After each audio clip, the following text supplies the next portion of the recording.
In today's video, we're going to be going through and discussing the entire story and quest line for the arena in the Elder Scrolls 4 Oblivion. If you go back far enough on this channel, you'll see that we actually already have a review of this faction for the year of 2023. We went over the main plot points and details for the arena, however, we never quite got into the nitty-gritty. That being said, there really isn't too much to go off of here. A lot of the dialogue is the same, we pretty much only talk to Owen, most of the actual content itself is fighting, and overall it really doesn't make for great story coverage. That being said, we're currently in the middle of our journey for covering every single faction and storyline within the game, so I thought it best to cover the arena in all of its glory. We're going to do our best to make sure that we make it as interesting as it can be, without being too boring or too descriptive about the wrong things. The arena is a faction that's solely based out of the Imperial City. In fact, it even has its own district named the Imperial City Arena.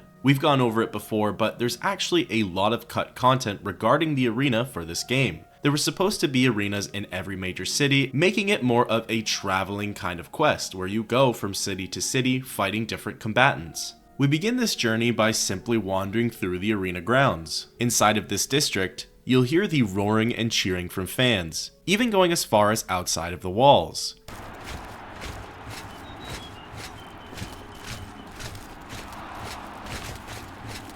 We get curious as to what exactly is going on. We make our way to the entrance of the arena and see these massive posters displayed outside. They showcase these ferocious battle-hardened barbarians, warriors, archers, mages, etc. We walk up to someone who appears to be the gate attendant for the arena and speak with them. Hello there. Welcome to the arena. I don't think I've ever seen you around here before. I know all the regulars, believe me. If you're looking to join the arena as a combatant, you need to head down to the Bloodworks and talk to Owen, the Blade Master. If you're here to bet on a fight, on the other hand, you're talking to the right man. There are matches all day long, from 9 a.m. to 9 p.m. That's a lot of chances to fill your purse with coin. So what do you say? You want to bet on a match? We decide why not. Let's bet on a match. Ah, excellent. I knew you were the gambling type. Well, you can bet on the yellow team or the blue team. The teams are evenly matched, so you've pretty much got a 50-50 chance of winning. So, which team would you like to bet on? We take our chances with the blue team. All right then. The blue team it is. How much do you want to bet? We're feeling quite lucky, so we bet 100 gold. All right, my friend. You've got 100 gold down on the blue team. Good luck and enjoy the match. Oh, and if you win, come see me for your payout. We go through the doors to Hundalin's left and emerge out into the spectator area. Welcome to the arena, good citizens of the Empire. You came to watch a fight, and a fight you shall have. It's the blue team versus the yellow team in a battle to the death. Lower the gates! The crowd erupts as the gates lower, and two combatants come out armed to the teeth. Our blue team combatant is wielding a two-handed battle axe, while the yellow team combatant is simply fighting unarmed. Both fighters are landing some very powerful hits, blood is spraying all over the place, and the crowd continues to go absolutely wild. We watch in awe as both combatants are fighting for their lives, but more importantly, for the glory and gold. We know that we can best either of these fighters and are seriously considering enrolling into the arena. Finally, our blue team combatant lands a deadly hit and kills the yellow team combatant. My friends, we have a winner! Behold, a combatant from the blue team. If you bet on the blue team, see the gatekeeper to collect your winnings. We leave the spectator area and return to Hundalin to talk about our winnings. You won! Congratulations! Here are your winnings, my friend. 200 gold pieces. Come back and bet on the matches as often as you like. Well, we successfully doubled our money by gambling, but nothing really beats that rush we got while we were watching the fighters. We decide to check out what this arena business is all about, so we head down into the Bloodworks. Here, We lay eyes on a dimly lit training grounds. We see fighters hacking away at targets, hitting punching bags, and practicing their aim. Extremely intrigued at this point, we decide to ask around for more information. And who in Shinji's name might you be? Look, if you're a spectator, go upstairs and talk to the gatekeeper. This ain't no damn peep show. And if you're one of those idiots who thinks they have something to prove in the arena, go over and talk to Owen. Well, that certainly wasn't a positive interaction, but we try our luck with somebody else down here. I'm trying to train here, weakling. Why don't you go someplace more your speed, like the Mages Guild? Well, we're 0 for 2 on positive interactions, so we try everybody else. Oh, hey there. Nice to make your acquaintance. Well, my name's not important, really. I'm a combatant in the arena, gladiator rank. We ask him about the arena. The arena is the bloody jewel of the Imperial City. It's where all the best fighters from all over the Empire come to test their skills. If you think you've got what it takes, go talk to Owen, the Blade Master. You'll find him in the Bloodworks, day and night. But stay away from Isabel, the battle matron. She doesn't deal with combatants unless they want to challenge the Grand Champion. We inquire more about the battle matron. That's Isabel. She's sort of the arena den mother. She handles the logistical stuff as well as the training of the Grand Champion. Then we ask about the Blade Master. That's Owen. He is in charge of the arena, arranges the fights, trains combatants, that sort of thing. Been that way since Gaiden Shinji. We're curious about this Gaiden Shinji. Who is Gaiden Shinji? Are you serious? Gaiden Shinji was the first arena blade master. It was he who oversaw construction of the arena back in the First Era. The arena was his dream. To this day, an arena combatant lives by Shinji's credo. The best techniques are passed on by the survivors. To be the best, learn from the best. Ironically, Shinji himself was killed shortly after the arena was completed. Even he could not survive the 30-year siege of Orsinium. We leave the conversation. Finally, somebody down here told us exactly what's going on. Next, we make our way over to an orc. Hail, friend. I don't believe I've ever seen you down here in the Bloodworks before. Allow me to introduce myself. My name is Agranak Gromalag. Most people just call me the Grey Prince. It's kind of silly, I know, but the people of Cyrodiil need heroes. I'm more than happy to oblige. We ask him about his nickname. Yes, it's what everyone calls me. I guess I'm partly to blame. I have never made it a secret that I'm actually only half orc.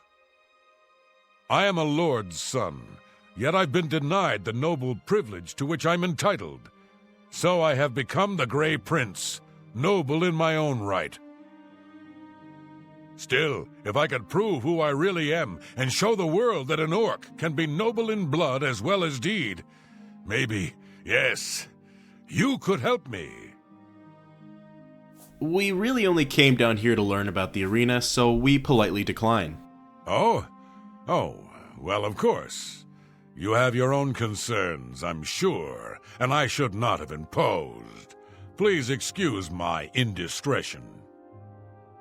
The conversation ends, and now we can go speak to the final person down here, the Blade Master named Owen. I don't know who you are, friend, but you've got about 10 seconds to tell me what you're doing in my Bloodworks before I lop your arms off. We tell him we want to be a combatant. You what? You want to be a combatant? Look at you! My granny could beat you, and she's dead! Wait, you're serious, aren't you? What is it with you people? You walk in, want to be combatants, and your entrails end up decorating my red room. All right, it's your funeral. Welcome to the arena, you filthy pit dog. You're free to fight so long as you know the rules of competition. Now let me give you your battle raiment. It's the uniform of all arena combatants. Do you want a light raiment or a heavy raiment? We're proficient in heavy armor, so we take the heavy raiment. Here, wear it proudly. And keep it in good condition, would you? That way I can give it to some other suicidal idiot after you're dead. Just let me know when you're ready for a match, and we can get this over with. We ask him some questions, starting with the battle matron. That's Isabel Andronicus, crabby old woman who sits over there. She's dear to me, so if you wrong her in any way, I'll rip your damn liver out. We then ask him about the Blade Master. That's me, genius. Down here, I'm the boss. I don't care if the Emperor's ghost is floating around. In the Bloodworks, he answers to me. Next, we ask about Gaiden Shinji. The first arena blade master, best damned warrior that ever lived. Served with the Order of Diagna. Got killed fighting the orcs. Azura rest his soul. We inquire about the Grand Champion. The reigning Grand Champion is Agranagro Malog. His fighting name is the Great Prince. He's an orc. Well, half-orc, actually, or so they say. The important thing is he's been Grand Champion for nearly a decade. Why? Because nobody's had the guts to face him. The Great Prince is unbeatable. At least that's what the people of Cyrodiil have come to believe. Maybe it's time someone stepped into that arena and proved them wrong. Finally, we ask about the rules of competition. You fight for the blue team. You fight against the yellow team. In order to fight in the arena, you must wear an arena battle raiment. The battle raiment covers your entire body. You can use your own helmet, shield, and weapon, so choose those items wisely. The battle raiment's already enchanted, so you can't muck with it. But aside from that, anything goes. Magic, stealth, whatever you need to win. You can compete in the arena any day from 9 a.m. to 9 p.m. Just come to me, tell me you're ready for a match, and away you'll go. Got it? Good. If you actually manage to win a fight, don't get any ideas about looting your opponent's corpse. That's strictly forbidden. We exit the conversation.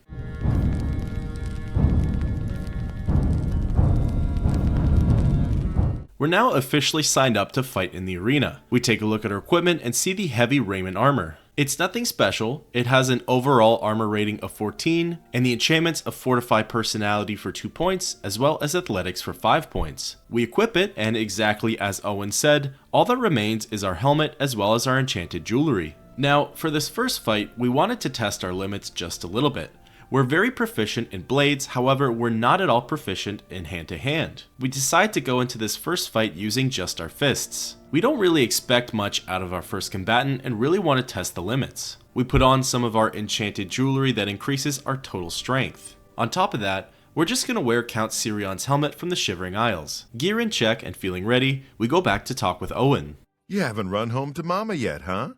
That's a good sign. So, you ready for a match, or do you just need some information? We tell him we're ready for a match.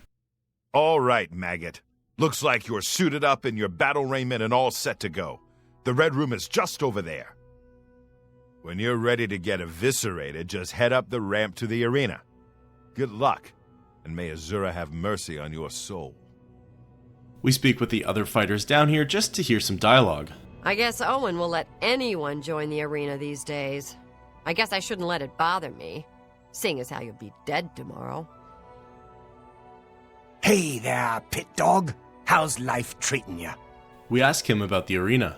It's our home away from home, isn't it? I guess you could say the Blade Master and Battle Matron are our mother and father, huh?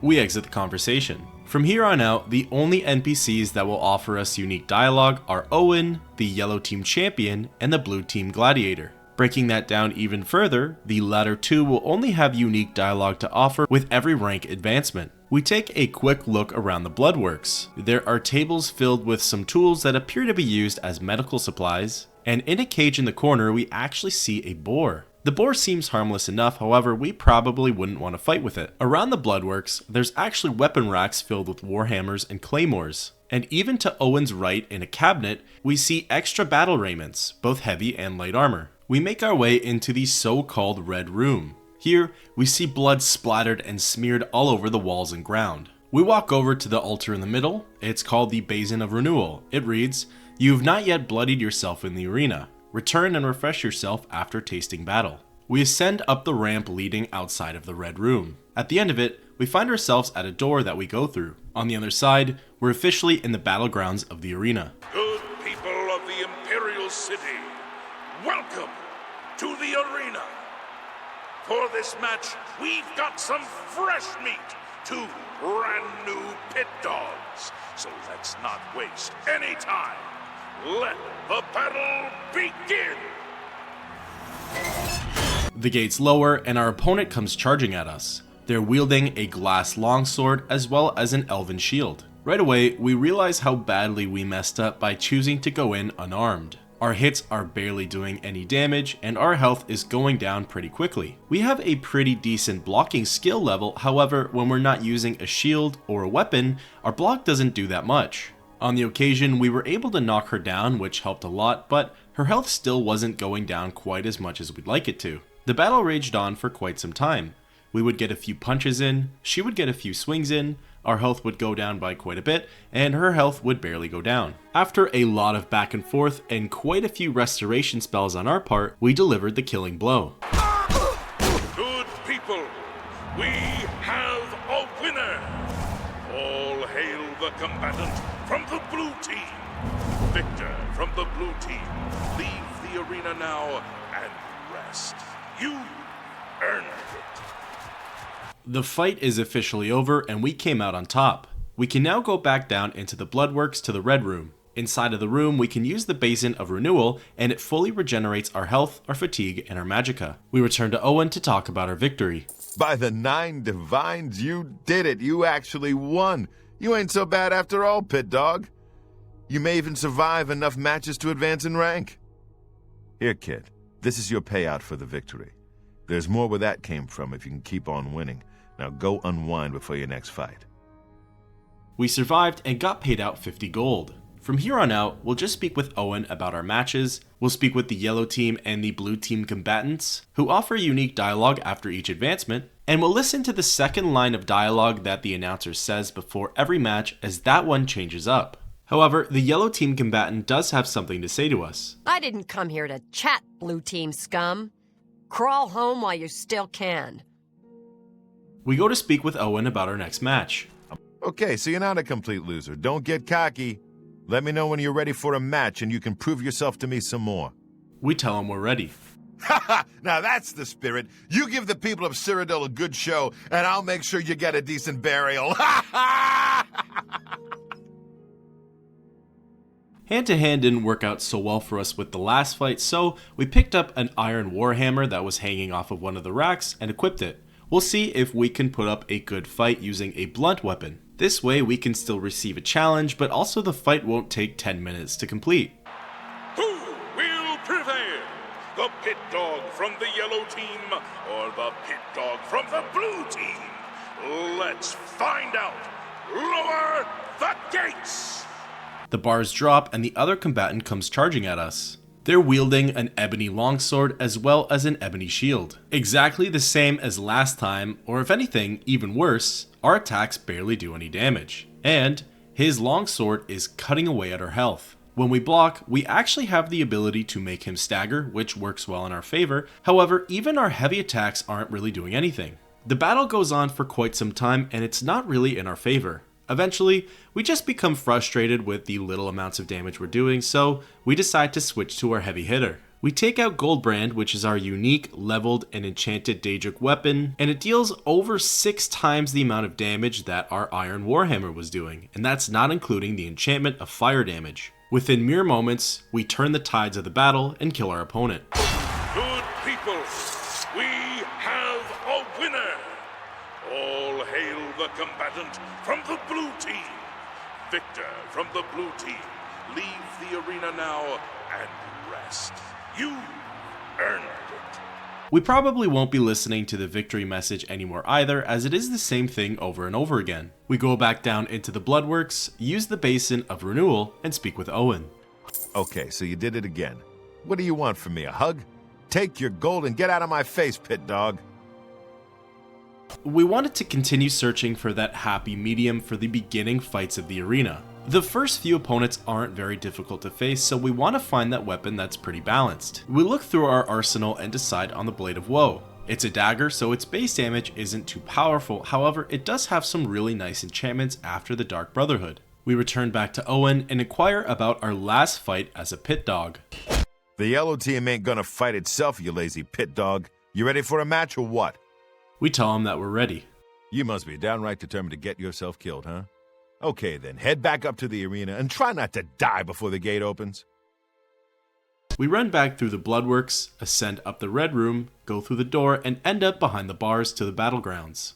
Are you ready for a bloodbath?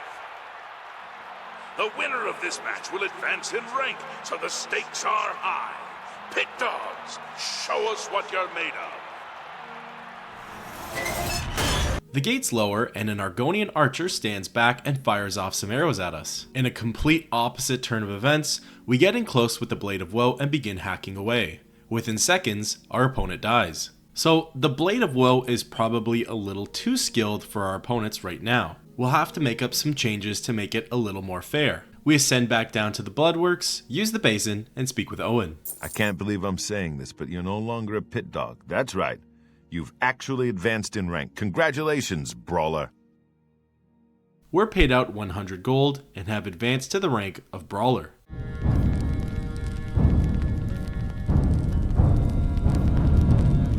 We return back to Owen for our next fight.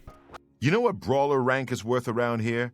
Nothing. Face it, kid. You're still a maggot. You need to keep fighting if you want to be somebody. We tell him we're ready. Okay, Brawler, you know the drill. Head up to that arena and show him who's boss. We speak with the combatants to hear their dialogue. Well, well, well. Still alive, are we? Amazing. I never thought you'd make it past the first combatant. Just make sure you remember your place, Brawler. Good to see you, Brawler. Your training's going well, I hope? Those were two very different sounding interactions. We head through the Red Room, ascend the floor, and get up to the bars. Good people of the Imperial City, welcome to the arena. This match is a battle of the brawlers. Let your voices be heard as these brave warriors fight for glory. Combatants, begin! We pull out the Blade of Woe as our opponent comes charging in at us. They're wielding an iron war axe and using a glass shield. We should have learned our lesson from last time, as the Blade of Woe certainly dealt a number on this combatant. Within no time, they fell dead to the floor. We descended back down and spoke with Owen. 4 wins is okay, kid, but it don't make you grand champion. Here's your payout. Now go clean yourself up before your next match. So now we decided to go fix the issue that we have of killing our opponents too quickly. We fast traveled to the Imperial City Market District and went inside of a fighting chance. Here, we spoke with Rosan and bought an iron dagger. Going back to the arena, we can see if the fight will be balanced or not. That raiment's getting a little tight on you, Brawler. I think you need some exercise. What do you say? Ready for a match? We give it a go. All right, Brawler. This next match is going to be a challenge. Turns out there are 2 wood elf sisters who always fight together. They're twins, actually. You gotta take them both out. Now get in there and show those tree climbers who's boss! We go into our inventory and switch to the iron dagger. We ascend the Bloodworks and line up outside. Can the blue team's brawler possibly hope to defeat the yellow team's wood elf twin sisters? Let's find out.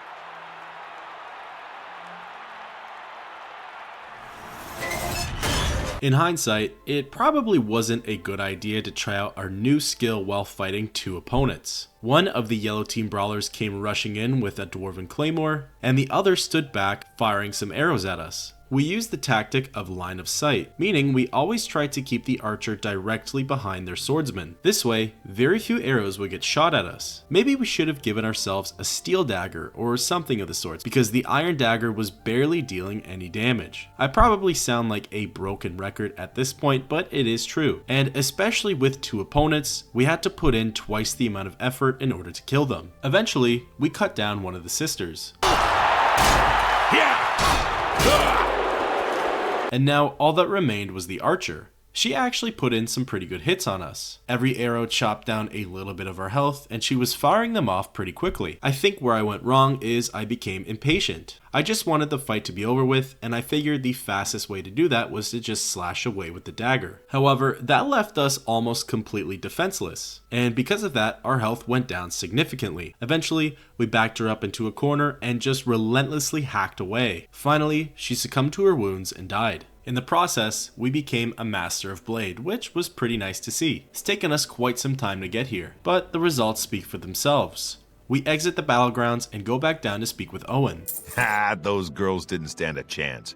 Good job, Brawler. Here's your take. One more match and you'll advance again. We switch off from the Iron Dagger and go back to the Blade of Woe. You beating those twins is a good sign. You got a lot of fight in you. Let me know when you're ready to get bloody again. Your next opponent is a Khajiit. Not one of the quick, jumpy ones either. This cat goes in heavy, usually with an axe. Now go get him! The winner of this match will advance to the rank of Bloodletter. Who wants it more? The yellow team or the blue team? Let's find out!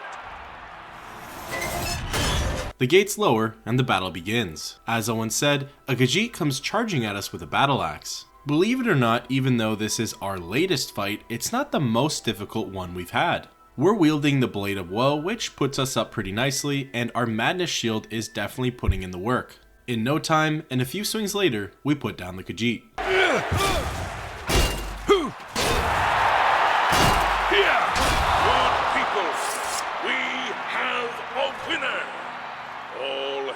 The combatant from the blue team. Victor from the blue team. Leave the arena now and rest. You earned it. We use the Basin of Renewal and return back to Owen to get our reward, as well as speak about our advancement.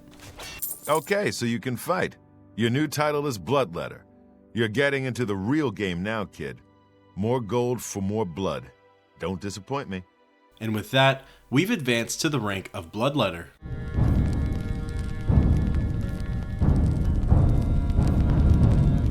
We return back to Owen to speak about our next fight. You made it to Bloodletter, which is more than I can say for most people who step into that arena. Keep it up. We tell him we're ready for our next fight. The next opponent is a Red Guard. I've seen him fight with both a mace and a sword, so be ready for either one. We get some dialogue from both the combatants. Ah, so it's Bloodletter now, is it? I remember when I achieved that rank so very long ago. I showed such promise, unlike yourself.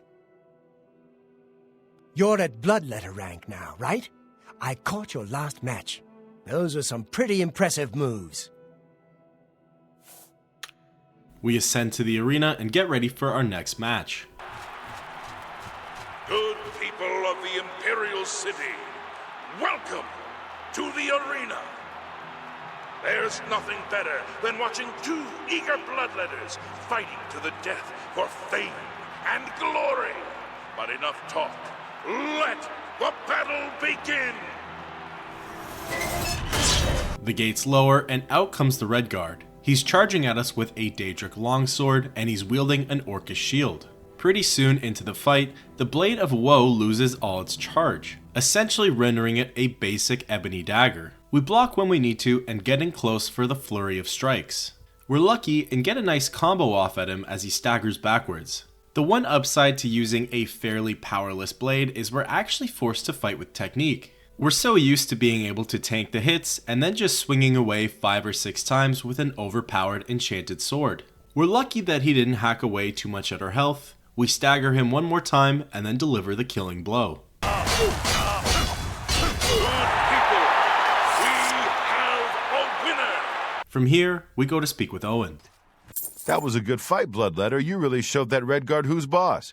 Here's your take. Now go clean yourself up. Come on, Bloodletter. Don't lose your momentum now. Keep fighting. Your next opponent wears a heavy raiment, but attacks with a short sword. She's like a heavily armored wasp and has the temper to match. Careful. With the Blade of Woe no longer having its enchantments, we decide to switch to a more practical weapon. On one of the racks, we grab an iron claymore. It's not too powerful, but does have the ability to land some pretty hard blows. We're excited to see how it fares in this next match. You came to watch these two bloodletters do what they do best, and they're dying to prove their worth. So let the bloodletting begin. We charge headfirst into the battle. Our opponent is wearing a heavy raiment, has an ebony helmet and an ebony shield, but they're wielding a short sword. We know our strengths and weaknesses, so we're pretty confident that we're going to win this. It seems like our opponents who wield two-handed weapons are the ones who deal the most damage to us. When we became a Master in Blade, we also unlocked the ability to potentially paralyze our opponents. Here, we did a forward heavy attack, rendering our foe immobile and causing them to collapse. This allowed us to get a whole bunch of free swings in, which really sped up the fight. Soon thereafter, we delivered the killing blow.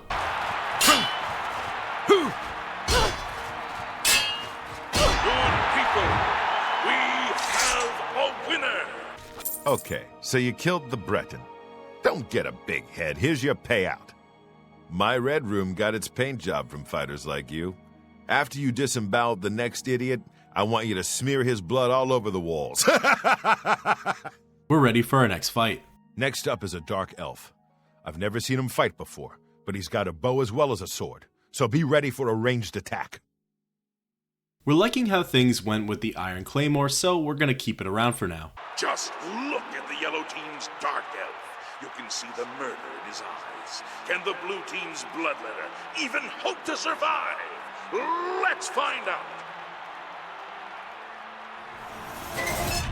The Dark Elf, keeping his distance, rushes to the middle and starts firing off some arrows at us. We know the best thing to do is to get in close and start hacking away. After discovering the paralyzation technique, we're kind of obsessed with doing it, but we do manage to land one, which gets us in pretty good. We start swinging away at the frozen collapsed body until he dies. Good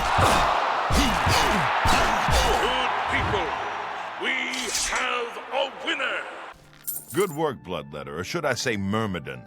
That's right, you've risen in rank. You know how it works, more blood, more gold. Here. And with that victory, we've achieved the rank of Myrmidon.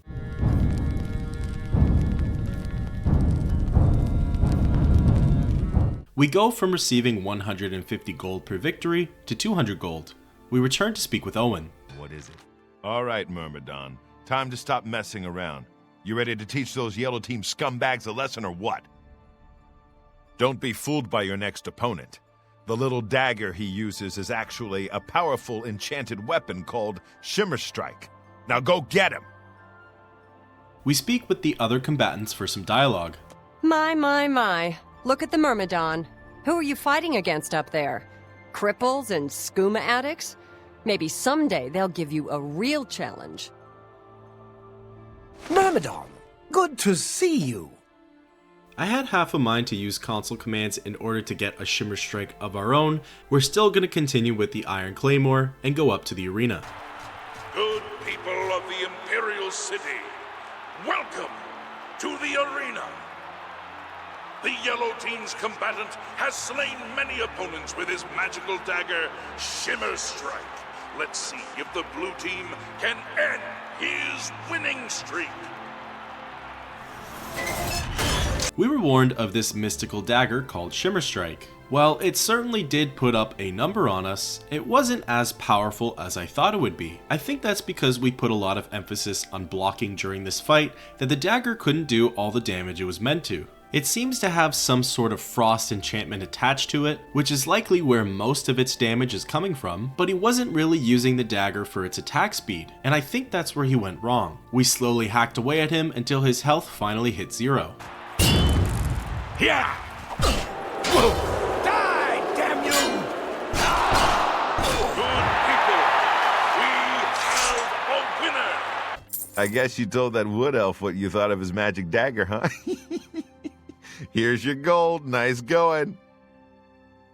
We haven't yet explored what happens when you tell Owen you're ready for a fight past the operating hours, so that's what we tried. You're hungry, Myrmidon. I can see it in your eyes. You ready to feed that hunger, huh? You ready for another match? You might be ready, but the arena ain't. Matches take place between 9 a.m. and 9 p.m. Come back later, moron. Obviously that was nothing special, but I just wanted to showcase what the dialogue would be. We wait until the arena is open and speak again with Owen. No surprises with this next one. Just a high elf with a chip on her shoulder. Get up to that arena and make her beg for death. We're still gonna wield the Iron Claymore. It seems to be doing the trick of keeping a nice balance between a not lengthy match, but also making us put the work in. You came here for a fight, and a fight you shall have. But talk is for the weak. You want blood? Lower the gates! With this fight, the High Elf came running out wielding a glass sword as well as a glass shield while donning the glass helmet. This might have been our most satisfying fight yet, as we land not one, but 2 paralyzing hits.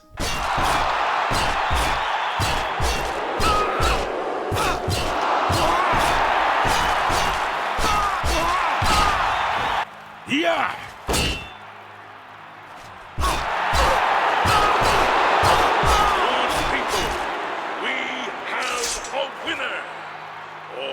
Like I said, definitely one of the more pleasing fights to be a part of. We go back down into the Bloodworks, use the Basin of Renewal, and speak with Owen. Altmer. They act all high and mighty until you leave them in a pool of their own blood. Here's your gold. Go take a breather. You're cutting through the yellow team like a knife through scrib jelly. One more fighting, you'll advance to warrior rank. We tell him we're ready for that match. The next opponent is your standard axe-armed orc. He's in a heavy raiment and looks pretty fit. Nothing you can't handle. Everyone loves an advancement match, so let's watch as these 2 brave myrmidons face off in a battle to the death. Combatants, to arms!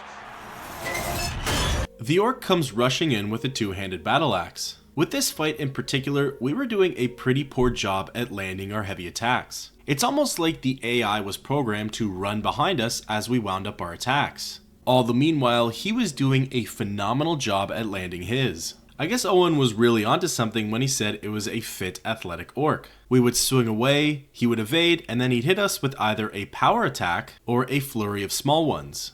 At one point, he even managed to disarm us, which led to us running around the arena in a circuit attempting to grab our sword back. This was the first fight too where I actually had to pop some health potions. Eventually, with some persistence, we managed to kill the orc.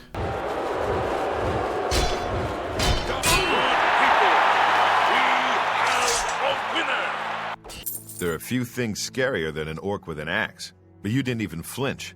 That victory brings you up to warrior rank. Well done.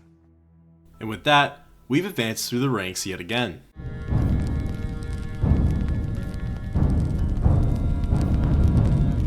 On top of our advancement, we get paid out 250 gold now. We go back to speak with Owen. You're a warrior now. That ain't no joke. They may not know your name, but the people out there, the spectators, they know you now. They come to this arena to see you. So go out there and give the people what they want. We tell them we're ready. I've seen the next one fight before. She's a Nord, very quick, very strong. She favors a longsword and knows how to use it. Don't underestimate her. We speak with the other 2 combatants for some dialogue. Warrior? You?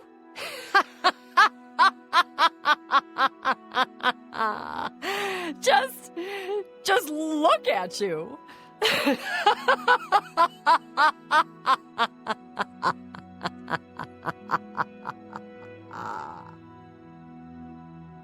I've been watching you fight, my friend. It's a good thing we're both on the blue team, 'cause I sure as blazes wouldn't want to go up against you. We ascend the Bloodworks, claymore in hand. Good people of the Imperial City, welcome to the arena. Raise your voices in cheer as we lower the gates and these 2 brave combatants face their destinies.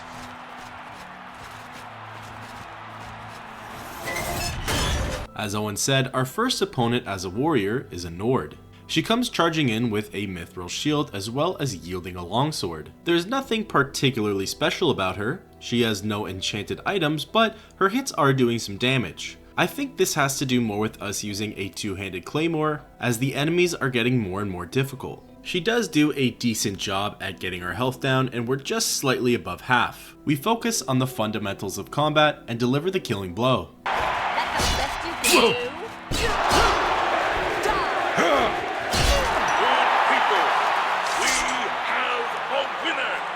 You left that Nord in pretty rough shape, warrior.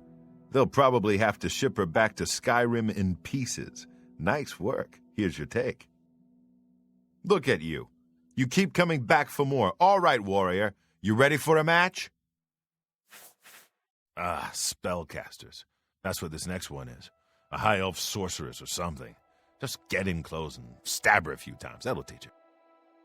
These warriors want nothing more than to please you. And if they fill their opponents with suffering and pain at the same time, all the better. We weren't exactly sure what to make of the spellcaster warning, and it's definitely not what I expected. I thought the bulk of her attacks would come from destruction magic. However, she came charging at us with a longsword. I was definitely expecting a staff in this fight. It seemed like when it was convenient she would cast a fire spell. Most of them would be an on-touch spell, and we were far enough away where it wouldn't affect us. However, a few of them were fireball spells, and those hit pretty good. This was definitely a fight where taking our time wouldn't be an option. I could definitely see us getting overwhelmed quickly by the fire. We were lucky enough to land one of our paralyzing hits, and from here, we just swung away until she was dead.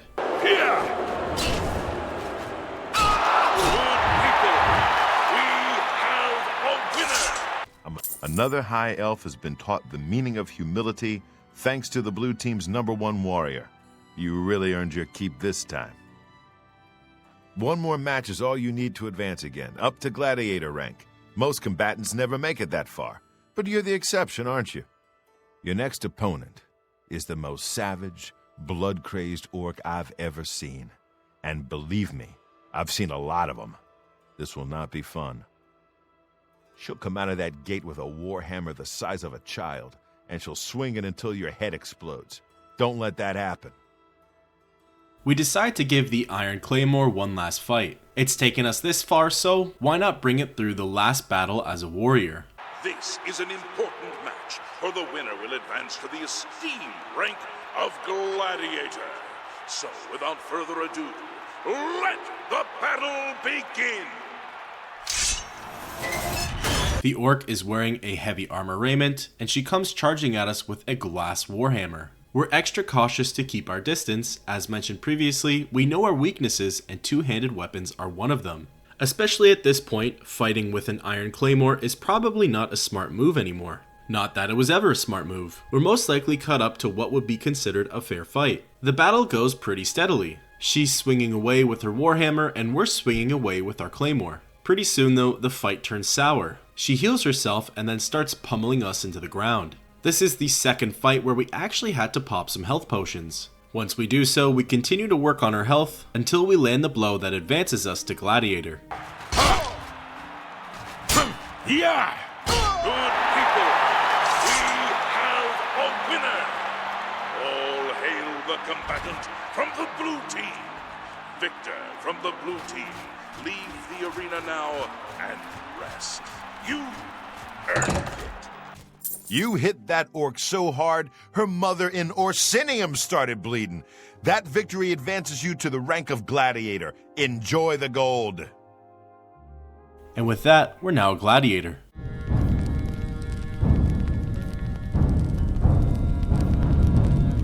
We return back to Owen for our next fight. Gladiator. It's not very often I get to call somebody that. You're doing the blue team proud, kid. Now go kill somebody before I get all weepy. We tell him we're ready for a match. Listen up. This next match is an outrage, but there's nothing I can do about it. You've got 3 opponents this time, and you have to beat them all. They're Argonian prisoners brought here from Black Marsh. They've been told they have to kill you in exchange for their freedom. I don't know what crimes they committed, but it's your life or their freedom. The choice should be pretty clear. Get going, and watch yourself. We speak with the other combatants for some dialogue. So it's Gladiator now. Oh, I do long for the day when you can prove your true worth to me in the arena. Until that day comes, you are nothing. You did it! You made it to gladiator rank, same as me. Here's to a long, successful career, my friend. This was actually the fight I was looking forward to the least. I remember having a lot of difficulty with this one. So, we step away from the Iron Claymore and move towards Goldbrand, our enchanted unique level Daedric weapon. We ascend the Red Room and line up outside. Good people of the Imperial City, welcome to the arena. It looks like the Yellow Team has pulled a fast one by replacing their combatant with 3 Arconian prisoners. This should be interesting. The gates drop, and the Argonian prisoners come rushing in at us. 2 of them are unarmed, and 1 of them is wielding a short sword. It's incredibly easy to become overwhelmed here. If we don't focus our attacks on one Argonian, we'll get ganged up on, and our health will quickly deplete. We manage to focus on 1 and make quick work with them, killing them pretty fast. We do get staggered a lot during this fight, but we have to make sure that we remain resilient. We bring the fight down into the tunnels, remembering what Kratos once said, a narrow path negates superior numbers. Down here, we focus on the fundamentals of blocking and striking at the right time, and very soon, we come out victorious. Good people, we have a winner. The Yellow Team surprised even me with that match. 3 against 1. I guess they didn't know who they were dealing with, huh? Well done. You ain't gonna stop until you hit champion, are you? Well, good. The blue team needs as much glory as we can get. After that last match, this one should feel like a vacation. 1 Khajiit in a heavy raiment, probably with a sword. Nothing you can't handle. You almost have to feel bad for the Yellow Team's Khajiit, for the Blue Team's Gladiator is a combatant you know and love. Let's see how they fare. The gates lower for our next fight, and we demonstrate our poor marksmanship. We decided to use our enchanted ebony bow with the few arrows we had left in our inventory. We probably miss about 4 of our 10 shots, but the Khajiit's health does go down pretty quickly. When we run out of arrows, we decide to switch over to the Blade of Woe. We want to save the charge of Goldbrand, and there isn't much damage left to inflict. We get in close, hack away a bunch, land a variety of heavy attacks, and successfully defeat the Khajiit.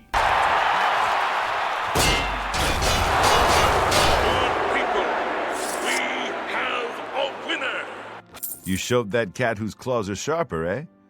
I would expect no less. Here's your gold. Now go wash up. You look awful. What's a gladiator without an arena to fight in? So get up there and start cracking some skulls. Besides, 1 more fight and you'll advance again. The next one's a Breton. He looks like a bit of a dandy, but he's deadly with a blade. He has more experience than you, so be prepared. You've prayed for it, and these combatants have bled for it. A high-stakes advancement match. Let's see who has what it takes to be your new hero. The gates lower, and our final match before advancing to the rank of hero begins. The Breton comes charging in with a glass longsword. We decide to still use the Blade of Woe. Individually, his attacks don't do that much damage to us. However, on the same page, our attacks aren't exactly inflicting that much pain either. We go back and forth quite a bit, both blocking attacks, parrying, and striking. Eventually, we're able to combo him and get him to stagger a whole bunch. Using this momentum, we go in for the kill.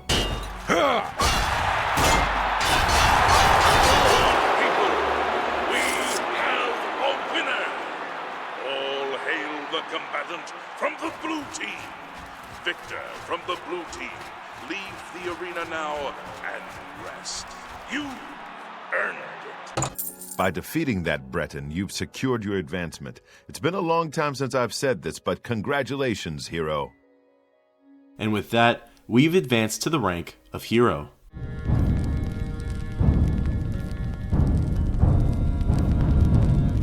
We now get paid out 350 gold for our victories. We speak with Owen. You're about to face off against the best the Yellow Team has to offer.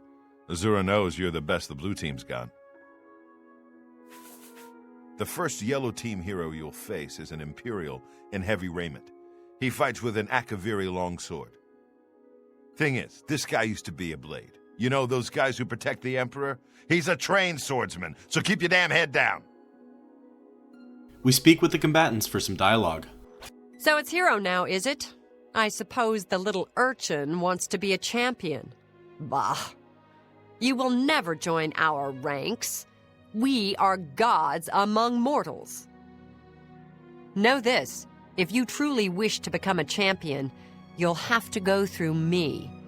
If we meet in that arena, I'll make you beg for death.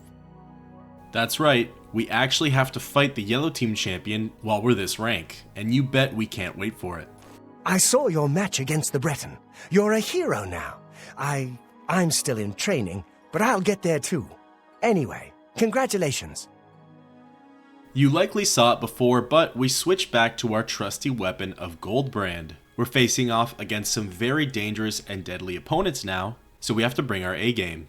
Good people of the Imperial City, welcome to the arena. Behold, as two heroes meet in the fighting pit for an epic battle worthy of song. Combatants, begin!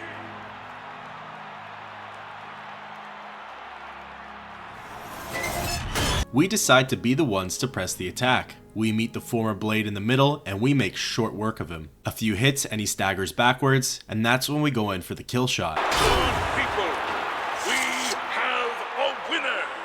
Defeating an arena hero is one thing, but defeating a former member of the Blades? You must be blessed by the divines or something, my friend. You're a hero, my friend. That crowd is out there for one reason, to see you destroy the yellow team. Now go give them what they want! Okay, hero. This next opponent is a high elf wizard, a master in the school of destruction. But wait, it gets worse. He also uses an enchanted shield called the Grey Aegis, which gives him some serious magic resistances. Your best bet is to just charge straight in. Press the attack, and don't give him a chance to let off a spell. I don't want to have to sweep your ashes out of the arena. We're lucky for this fight. The not so good looking character that I sometimes use, all of their major skills are magic related, so this battle would definitely be more difficult for them. Our blade skill is pretty decent and it should be enough to carry us through. Put your hands and your voices together for the two brave heroes who have come to rock the very foundations of this arena. Lower the gates! Similar to the last fight, we decide to go in super aggressive. He launches a fire attack at us, but we get in close and start hacking away. It seems that the shield negates our fire enchantment, but it doesn't really matter. Goldbrand is strong enough, and with a few hits, we strike him down. We have a winner! I'll be honest, hero. With the kinds of victories you've been having, I knew that elf didn't stand a chance. Here's your gold. You're at the end of a long road, hero. This is the last time you'll face off against the yellow team before being named champion. Go up to that arena and make sure the people of Cyrodiil never forget that it was you who brought the yellow team to its knees. We tell him we're ready for that fight. All right, this is it. Your last fight against the yellow team. I guess you could say they saved the best for last. The three best, actually. You're up against a swordsman, an archer, and a spellcaster. 2 lower-level combatants, plus that yellow team champion you've seen down here. You beat all 3 and you get named champion. I know you can do this. Now get up there and show everyone why you're the best. Oh wait, there's one more thing. I sent Pork Chop the Boar up to the arena to help you out. He'll at least keep one of them distracted. Now good luck.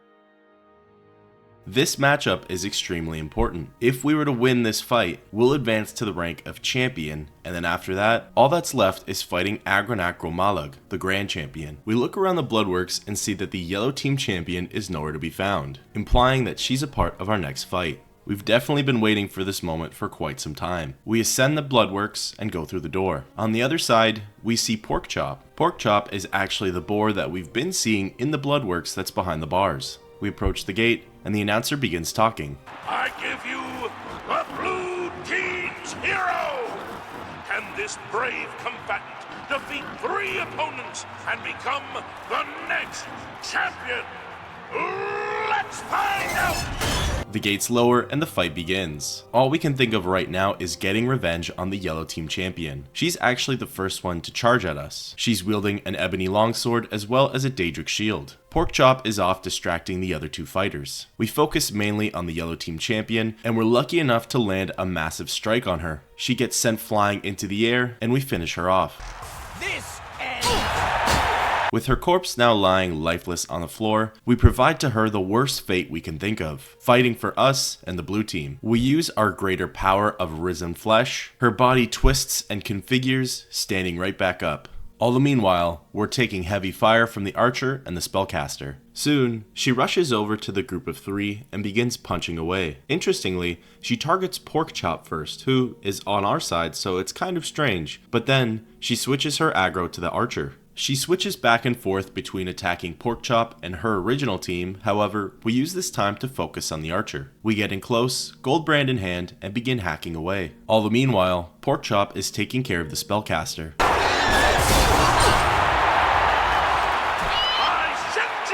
We have a new champion! All hail the blue team! Victorious champion! Right down to the climax now! And see the Blade Master! Well done! If anything, the yellow team combatant got the last laugh as she fought Porkchop most of the time. However, with that victory, we're now officially champions of the arena. We go down, use the Basin of Renewal, and speak with Owen. You did it! You beat him, every last one! Do you know how long it will take for the yellow team to recover from this? My friend, it is with great honor that I advance you to the rank of champion. You've done it. You've shown them all you're the best. Well, almost the best. You're done competing in normal arena matches, but there's still the grand champion. Kid, you've got more guts and skill. I think you can take the Great Prince. Go over and talk to Isabel if you think I'm right. With that, we've officially risen to the rank of champion. All who's left to defeat is Agranacromalag, the grand champion. However, there is some business to take care of when it comes to the Great Prince.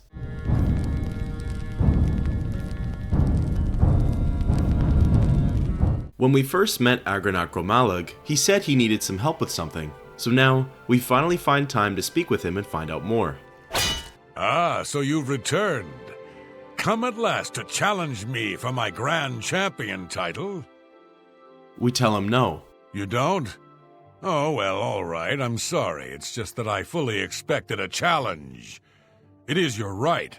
If you change your mind, I'll be ready. We inquire about the Great Prince and he gives us the whole spiel again. Yes, it's what everyone calls me. I guess I'm partly to blame. I have never made it a secret that I'm actually only half orc. I am a lord's son, yet I've been denied the noble privilege to which I'm entitled. So I have become the Grey Prince, noble in my own right.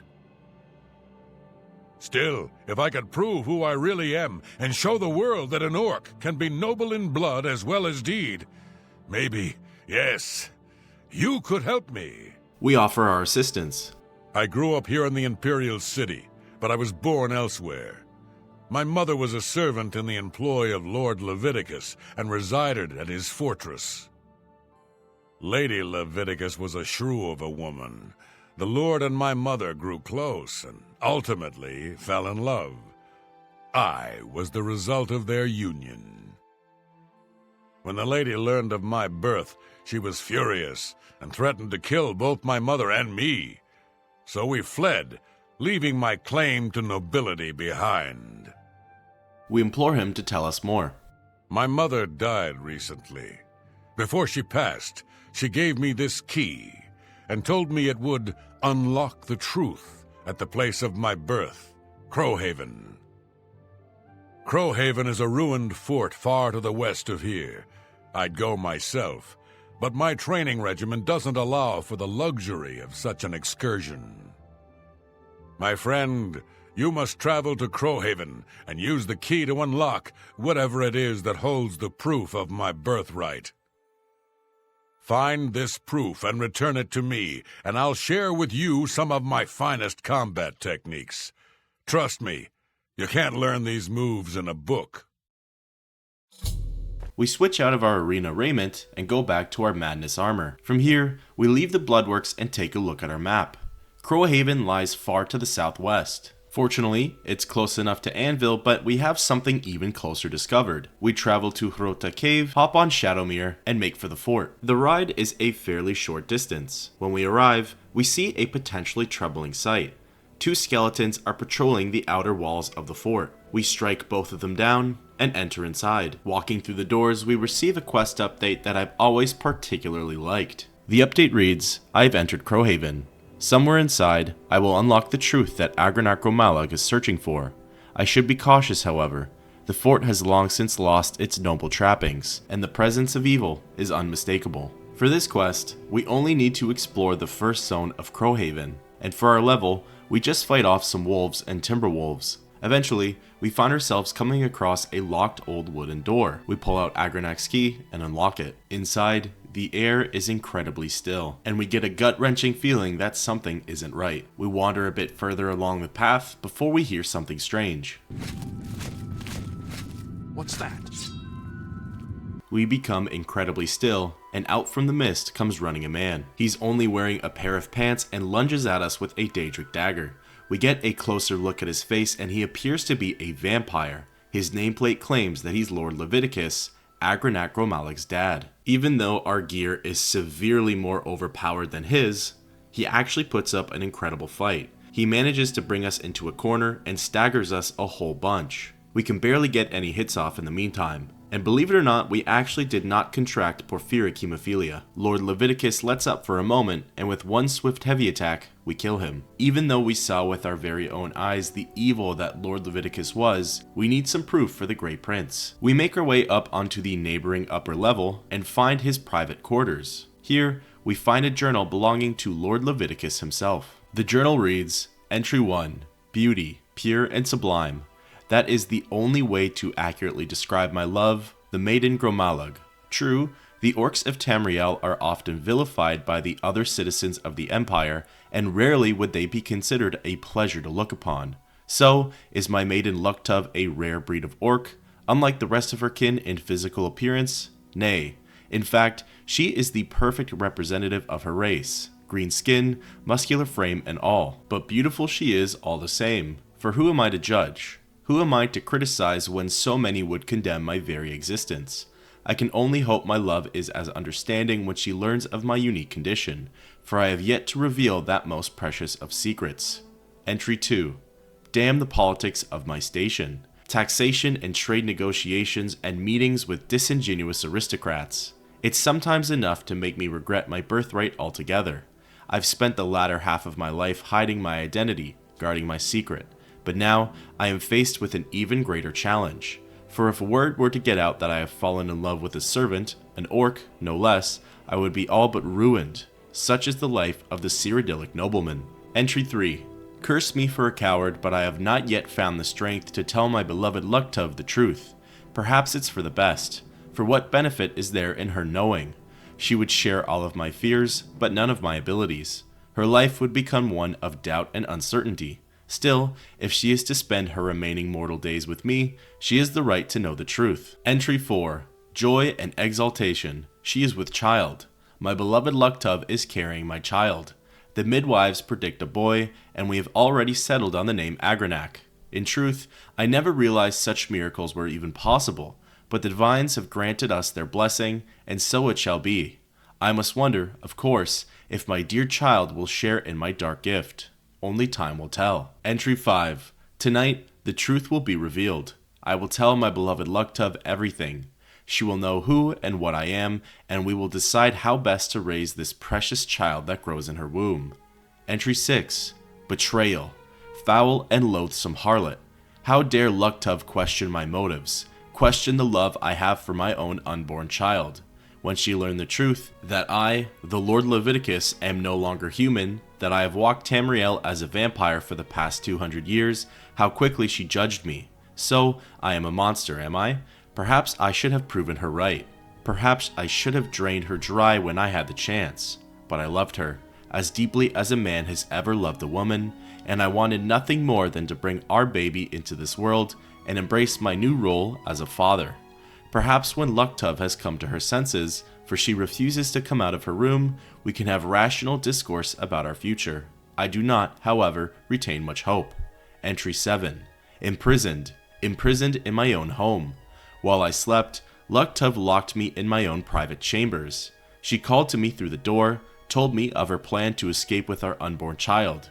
She means to keep my baby from me. When I get free, I will find the treacherous whore and rip the child from her very womb.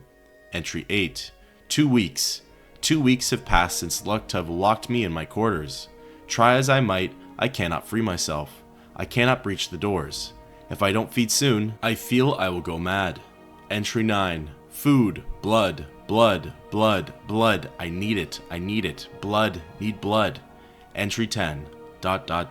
We take the journal and receive a quest update that this is all of the information we need to show Agranak his origins. Before we leave, there is one other zone that we decide to explore. It's called the Burial Halls. This zone is comprised of a bunch of hallways with a few chambers. In the center corridor, we fight off a Timberwolf. However, the 2 chambers to our left and right confirm our beliefs. Down here, other vampires have actually made it their home. The reason we're so interested in this is because of something that Count Janus Hasseldor once told us. For the Mages Guild, he tasks us with clearing out a nearby cave called Bloodcrust Cavern. A nest of vampires had made it their home, and as the Count himself said, it's most likely because they heard of him in power and coveted all that he had. It kind of makes you wonder if the vampires heard about Lord Leviticus being trapped inside of Fort Crowhaven and thought that this place might be a safe space for them as well. Count Janus Hasseldor's condition is relatively unknown to the rest of the world. How those vampires would have known that he was a vampire is kind of unknown. And same thing with Lord Leviticus. The only person who knew was Luktov. So unless Luktov mentioned something to other people and word spread, nobody would have known about his dark gift. This kind of makes me wonder if vampires have some form of sixth sense when it comes to being able to weed out and find other vampires. Regardless, it's now time to leave Fort Crowhaven and travel back to the Arena Bloodworks. Down here, we speak with the Grey Prince to reveal to him his dark origins. You've returned. So, have you been to Crowhaven? Have you... What's this? The Journal of Lord Leviticus? My friend, you've done it! This is wonderful news. The words of Lord Leviticus himself. Perfect. I believe I owe you something, eh? Here, let me show you these moves. Step like this. Now strike. All right, now parry. That's it. There you are. Some of the best combat moves you'll ever learn. You'll need them if you want to last more than 5 seconds against me in the arena. Now, let's see what this journal says. Interesting. But, Wait, can this be? But, by Shinji, I'm the son of a vampire. I'm no Grey Prince. I'm the spawn of evil. I thought my father was a nobleman, not some blood-sucking monster. I can't... all a lie. A lie. Well, we delivered to him what he wanted, but at what cost? We quickly speak with the blue team combatant to hear some dialogue. By Shinji, you did it! You beat them all! You're a champion! My friend, you have brought honor to the blue team in ways I can't even describe. We also decide to quickly speak with Owen. Hello, my friend. What can this grizzled old blade master do for you? Ready? Ready for what? You're a champion now. The Grand Championship is the only thing left. Now, we can finally speak with Isabel Andronicus, the battle matron of the arena. You again, huh? Look, I told you, if you want to challenge the Grey Prince, that's your right. But don't say I didn't warn you. We ask her about the battle matron. The battle matron serves as the Grand Champion's trainer and manager, among other things. Plus, I get to keep Owen in line. Works for me. We then ask her about the Blade Master. Owen likes to think he's the boss. But without me, this place would fall apart. Who orders the ointment? Who mops up the blood? Me, that's who. We then ask her about Gaiden Shinji. The history books detail his life as a warrior for the Order of Diagna, but he was also the first Blade Master. No Shinji, no arena. Simple as that. Then finally, we ask about the rules of competition. Okay, listen up. There are no disqualifications in a Grand Champion match. That means you can wear whatever armor you damn well please. Agranak will be wearing his raiment of valor, and he's probably got it heavily enchanted, so feel free to do the same to any armor you have. Now, as you know, in any standard arena match, you're forbidden from looting the corpse of a fallen opponent. Well, this ain't any standard match. In the event that you beat the Grey Prince, you're to remove his armor and present it to me. Then you'll get your own raiment of valor. We go and speak with Agranak for a formal challenge. The journal, my father's journal. It says I'm part vampire. I thought my father was a nobleman, not some blood-sucking monster. My whole life has been nothing but a lie. I'm no Grey Prince. I'm a vile, wretched spawn of evil. Please leave me. I can't... Oh, but I see. You're a champion. You want my Grand Champion title, is that it? Please challenge me. In the arena, I can end my misery. We issue a formal challenge. Yes, I accept your challenge. Go speak with Isabel. Tell her you're ready. Then we'll meet in the arena. Yes, that will do. We return to Isabel. So you've actually challenged the Grey Prince. Do you really know what you've gotten yourself into? Agranak Gromalog is the best fighter ever to step into an arena. He can't be beaten, not by you. But if you want to fight him, that's your right. Well, you know the drill. You let me know when you're ready for a match, and Agranak will head up to the arena and prepare for your arrival. Just make sure you understand our rules of competition for this match. Fighting the Grand Champion, well, the rules are a bit different. We tell her we're ready. So you're ready to fight the Grey Prince, are you? Well, you can't go up there without a name. You know, an arena name. Something catchy. Something the people of Cyrodiil will remember when they tell stories about your inglorious defeat. So what's it gonna be? There are definitely some unique and interesting nicknames to pick from. We were torn between the Butcher and Sir Slaughter, but we decided to go with the latter. Sir Slaughter, huh? I like it. Yeah, that'll do nicely. All right, it's time to see if you're crazy good or just plain crazy. The Grey Prince is headed up to the arena as we speak. Go up there and meet him one champion to the next. May the divines have mercy on your soul. We take one last good look around the Bloodworks. This could very well be our last time down here, or next time we step foot in these depths, we'll be the official Grand Champion. We wander up the Red Room and line up outside the gates. Good people of Cyrodiil, welcome to the Imperial City Arena! Believe it or not, someone has actually challenged the unbeatable Arena Grand Champion! But who, you might ask, could possibly be brave enough to face such a fearless foe? Who could wrest the title from our famed Grey Prince? Good people, I give you the blue team's latest champion, a warrior of skill, strength, and determination. Behold, Sir Slaughter! Lords and ladies, citizens of the Empire, I give you the battle of the ages. Combatants, steel yourselves. Lower the gates. The bars drop and we rush in for the battle of a lifetime. Agranak meets us at about halfway and then abruptly comes to a halt. He stands still and just looks at us. His sword is in his hand, yet he's not swinging it. He even mumbles, "What are you waiting for? Just kill me already." We have the option to speak with him, so we do. Please, just kill me. Can't you see? It's what I want. I can't live like this, knowing I'm something filthy, something evil. Kill me. It's sad to see the once grand champion a mere shell of himself, wallowing in his own self-pity about his origins. We take out Goldbrand and slash him a few times, successfully killing Agranak Gromalag, the Great Prince. Yes! Good people of Rome, you have just witnessed the impossible! Agranak Gromalag has been defeated! I say again, the Great Prince has been defeated! Behold, the new hero of the people of Cyrodiil! Behold, your arena grand champion, Sir Slaughter!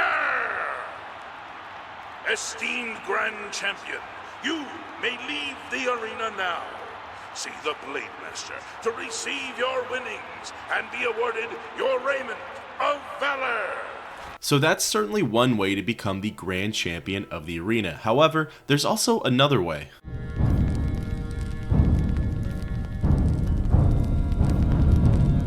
Reloading our save, we go back to just before offering our help to Agranak on his origins. We speak with him about our challenge.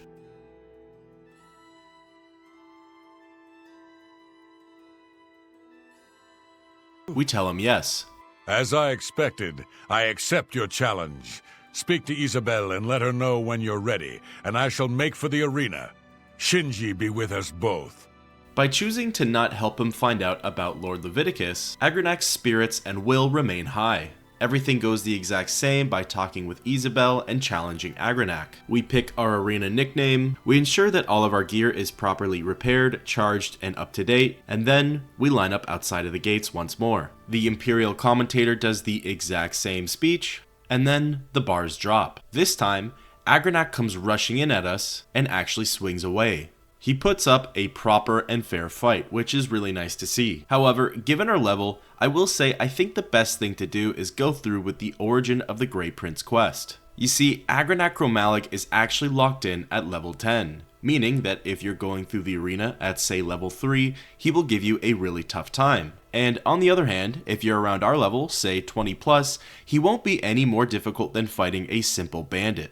All you really get out of the fair fight is seeing Agranak perform his best, and a shortcut to the Grand Champion title. Meanwhile, by completing Origin of the Great Prince, we're actually rewarded with a permanent +3 to Blade, Block, and Athletics, and no matter what level you are, that will always be useful. Plus, in a way, it sort of is its own shortcut to actually killing off Agranak. Whichever way we decided to go with in the end, what's important is that after Agranak Gromalag is dead, not only do we celebrate, but we have to get into his inventory and take out his Raiment of Valor. Once done so, we're free to leave the arena, go back down into the Bloodworks, and speak with Isabel about our new title. By the love of Shinji, you did it! You beat the Grey Prince! This is unbelievable! That makes you the best fighter the arena has ever seen! You've got Agranak's Raiment of Valor. Good! Give it to me! All right, now I give you your own. By Shinji, I'm shaking! This is amazing! Okay, Do you want a heavy Raiment of Valor or a light Raiment of Valor? Your choice. We ask for the light raiment. Right. Okay. It is with great honor that I present to you this gold and the esteemed Raiment of Valor and name you the new Arena Grand Champion. You've done it! The Grey Prince was a great orc, rest his soul and all that, but you beat him! Now go. Take some time to rest. When you're feeling up to it, come talk to me again and we'll discuss your future. We're handed over the light Raiment of Valor. Looking at it, it has an overall armor rating of 7 and the enchantments of Fortified Personality, Athletics, Fatigue, and Health for 10 points each. We speak with Owen one last time to hear his last piece of unique dialogue. Hello, my friend. What can this grizzled old Blade Master do for you? We ask about potential matches. Ready? Ready for what? You're Grand Champion. You've already won it all. The whole damn thing. We also speak with the Blue Team Gladiator combatant to hear his last piece of dialogue. You You killed Agranak. The Grey Prince is dead. He was my friend, my mentor. Congratulations, Grand Champion. Hope it was worth it. That one hurts particularly the most. He was in our corner the whole time, and now we're practically enemies. With that, we've officially achieved the rank of Grand Champion.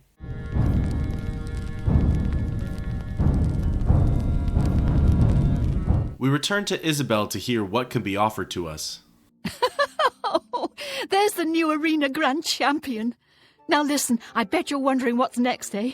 Well, I've been thinking. Why not spice things up a bit? Give the people of Cyrodiil what they really want. We revise the rules of competition, offer a new kind match. I'm talking weekly shows, fights, pitting you against... Are you ready for this? Monsters! And maybe even some wild animals. Sounds great, doesn't it? I've had some people out collecting your new combatants. The wilderness is full of them. Let me know when you're ready for a match and it's showtime. We tell her we're ready for what's next. Looks like you've reached your peak. Tell you what, from here on in, you can fight 1, 2, or 3 Minotaur Lords. So what's it going to be? We shoot for the sky and ask for 3. You've got it. I'll have the 3 Minotaur Lords brought out to the arena. Now get up there and give the people what they paid for. We ascend the Bloodworks, line up outside, and face down our opponents. Good people of the Imperial City, welcome to the arena. You've come to watch the Grand Champion battle some of Cyrodiil's fiercest creatures. Who will survive this week's epic battle of combatant versus beast? Let's find out. Lower the gates! I was definitely really nervous going into this battle. I know that Minotaurs are very powerful, they have lots of health and can hit really hard. However, they really didn't do as much damage as I thought they would. And just for precaution, I summoned a Dark Seducer to help us out. Similar to all the fights we've had where we have to face more than one opponent, we find the best strategy is to focus on one and take them down. We were taking most of the aggro, which was fine because our Dark Seducer was definitely putting in the work and hacking away. Eventually, we killed one, then we killed the second, and we worked on the third, successfully killing all of the Minotaur Lords. Good people, the Grand Champion is victorious! Esteemed Grand Champion, leave the arena now and rest. You've earned it once again. We descend back down into the Bloodworks and speak with Isabel. Already. Great show, great show. You really brought down the house. Here's your gold. Now get some rest and I'll see you next week. Here's what happens when we ask for a match before our prescribed timing. Well, well, if it isn't Sir Slaughter. How's our new Grand Champion, huh? You ready to make me some money? We ask for our next match. We're just not ready. It takes time to find those beasties and get them back here alive. Remember, just one show a week. Come back some other day. And with that, we're destined to repeat this process for the rest of our lives, thus officially ending the questline and the story for the arena in the Elder Scrolls 4 Oblivion.